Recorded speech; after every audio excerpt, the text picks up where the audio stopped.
જ્યારે અસુરો દેવતાઓને એ લોકો હવન કરતા હોય છે ને, ત્યારે જ્યારે અસુરો આવે છે ને ત્યારે જે યુદ્ધ બતાવવામાં આવે છે ને, એ પહેલું યુદ્ધ છે. ત્યારે જ ખબર પડી જાય છે કે આ ફિલ્મનો ક્લાઇમેક્સ જ્યારે ભગવાન ઋષિ ધરતી પર આવશે ત્યારે કયા લેવલના વીએફએક્સ આપણને જોવા મળશે એનો અંદાજ આપણને ફિલ્મની શરૂઆતમાં જ્યારે પહેલું યુદ્ધ આવે છે ને ત્યારે ખબર પડી જાય છે. એક વસ્તુ સમજવાની તમે ટ્રાય કરજો. જો આ ફિલ્મ જે છે ને, મહાઅવતાર નરસિમ્હા, એનું એક યુનિવર્સ બને છે.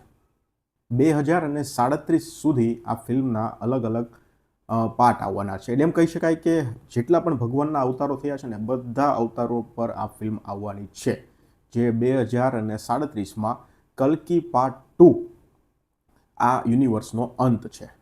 એટલે 12 વર્ષ સુધી આપણે આ ફિલ્મો જોવાની છે. હવે એક વસ્તુ તમે સમજવાની ટ્રાય કરો. આપણે વાયરએફની ધૂમ સિરીઝ જોઈ છે, એમાં ધૂમ 1 તમે જુઓ તો એમાં કયા લેવલનું એક્શન હતું, કયા લેવલનું જે એક્શન ડિઝાઇન થયેલું હતું, પછી કયા લેવલની ટેકનોલોજી હતી, એ બધી ખબર જ છે. એના કરતાં પણ સારી ધૂમ 2માં જોઈ આપણે, અને એના કરતાં પણ અલગ અને પ્રો લેવલની આપણે ધૂમ 3માં જોઈ. એ તમે બાઇક જોઈ લો કે પછી તમે એક્શન સીન જોઈ લો કે પછી સ્ટન્ટ જોઈ લો, કેટલું બધું ચેન્જીસ.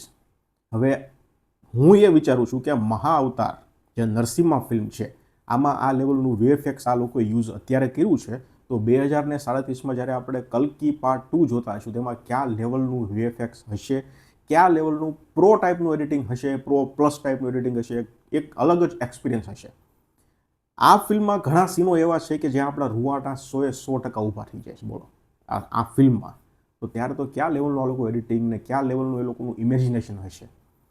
આ ફિલ્મમાં વીએફએક્સ સારા છે એ વસ્તુ તો ચાલો માની લઈએ કે એક કળા છે, બરાબર, પણ અમુક સીન, અમુક કેમેરા એંગલ એ લોકોએ ત્યાં એ રીતના શૂટ કર્યા કે ભાઈ આપણે કેમેરો અહીંયા રાખશું, બરાબર છે, ભગવાન નરસિંહા જે છે એનું મુખ અહીંયા હશે, તો પછી એની દાંતની વચ્ચેથી આપણે તલવાર કાઢીશું તો એ સીન કેવો લાગશે, એ ઇમેજિનેશન જે મેઇન વસ્તુ આમાં છે ને એ જબરજસ્ત છે.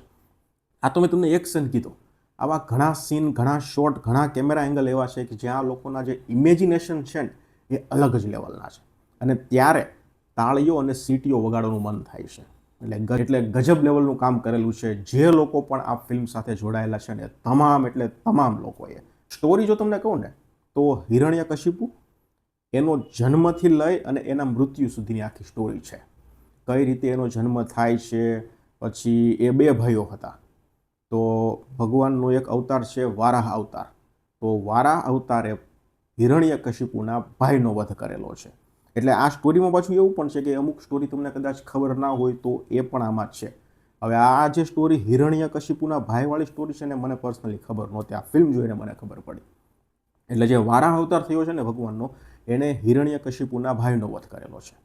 તો એ બંને ભાઈઓનો કઈ રીતે જન્મ થાય છે, પછી એકનું મૃત્યુ કઈ રીતે થાય છે, હિરણ્યકશિપુનું મૃત્યુ કઈ રીતે થાય છે, અને એની આખી લાઈફ બતાવેલી છે. એમાં ભક્ત પ્રહલાદ, એટલે કે તો હિરણ્યકશિપુના જે પુત્ર હતા ભક્ત પ્રહલાદ, તો એની સાથે કેવો વ્યવહાર કરે છે એ બધું જ આપણને આ ફિલ્મમાં બતાવેલું છે. આ સ્ટોરી લગભગ આપણે બધા જાણીએ છીએ. વિચાર કરો, અમુક રીલ તો આપણે જોઈએ છીએ તો થિયેટરની બહાર આ લોકો ચપ્પલ કાઢીને ફિલ્મો જોવા માટે જાય છે. હા, એક વસ્તુ આ ફિલ્મમાં મને ખૂબ સરસ લાગી, જો તમારા બાળકો સમજદાર છે ને, સમજવા માંડ્યા છે ને, તો 100% તમારે એ લોકોને આ ફિલ્મ જોવા માટે લઈને જવા. કારણ કે એ લોકોના મગજમાં છે ને એક છાપ પડી જાય છે કે દુનિયામાં ભગવાન સિવાય કશું જ નથી, અને ભગવાન જ એક એવી શક્તિ છે જે બધું જ કરી શકે છે, ભગવાનથી મોટું કોઈ નથી. આ વસ્તુ જો ફિલ્મના માધ્યમથી પણ તમારા છોકરાઓના મગજમાં ઘૂસી ગઈ ને તો એની લાઈફ સુધરી જશે. ઘણા એવા ડાયલોગ છે જ્યાં રૂવાટા ઊભા થઈ જાય છે, સ્પેશિયલી જ્યારે ભગવાન નરસિંહ એના ખોળામાં હિરણ્યકશિપુને લઈ અને બેઠા હોય છે અને પછી ત્યાં બોલે છે કે હું જ પરમપિતા છું, બ્રહ્મા જ મારું ક્રિએશન છે, મેં જ બ્રહ્માને બનાવ્યા છે, મારાથી ઉપર કોઈ નથી. જ્યારે ભગવાન નરસિંહ બોલતા હોય છે ને, આપણા રૂવાટા ઊભા થઈ જાય છે યાર. એટલે સ્પેશિયલી છેલ્લી 20 મિનિટ તો એક અલગ જ લેવલની વાઇબ આવે છે, ગજબનું. ત્યાં બધાની આખા ફિલ્મની જેમ કહેવાય ને કે આનો જે સ્ટાફ આખો ફિલ્મને બનાવનારો, બધાની મહેનત છેલ્લી 20 મિનિટમાં દેખાય છે જ્યારે ભગવાન નરસિંહ એ થાંભલામાંથી પ્રકટ થાય છે.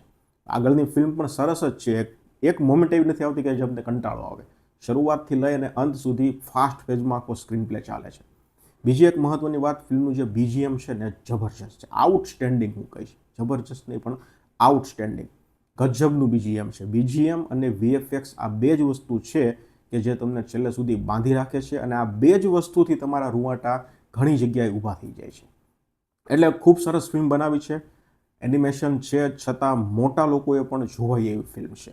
એનિમેશન છે એનો મતલબ એમ નથી કે આ ફક્ત બાળકો માટે છે. તમે પણ જો, વડીલો જોશો, યુવાનો જોશો, તમને પણ એક અલગ જ પ્રકારની વાઇબ આવશે અને ઘણા સીનમાં તમે અંદરથી ધ્રુજી પણ જશો. એટલે ખૂબ સરસ ફિલ્મ બનાવી છે. મને તો પર્સનલી ફિલ્મ જોવાની ખૂબ મજા આવી. તમે નથી જોઈ તો તમારા બાળકોને લઈને જજો. હા, 2D અને 3Dની વાત કરું તો 3D રહેવા દેજો, 2D જોજો, કારણ કે બહુ ડિફરન્સ નથી.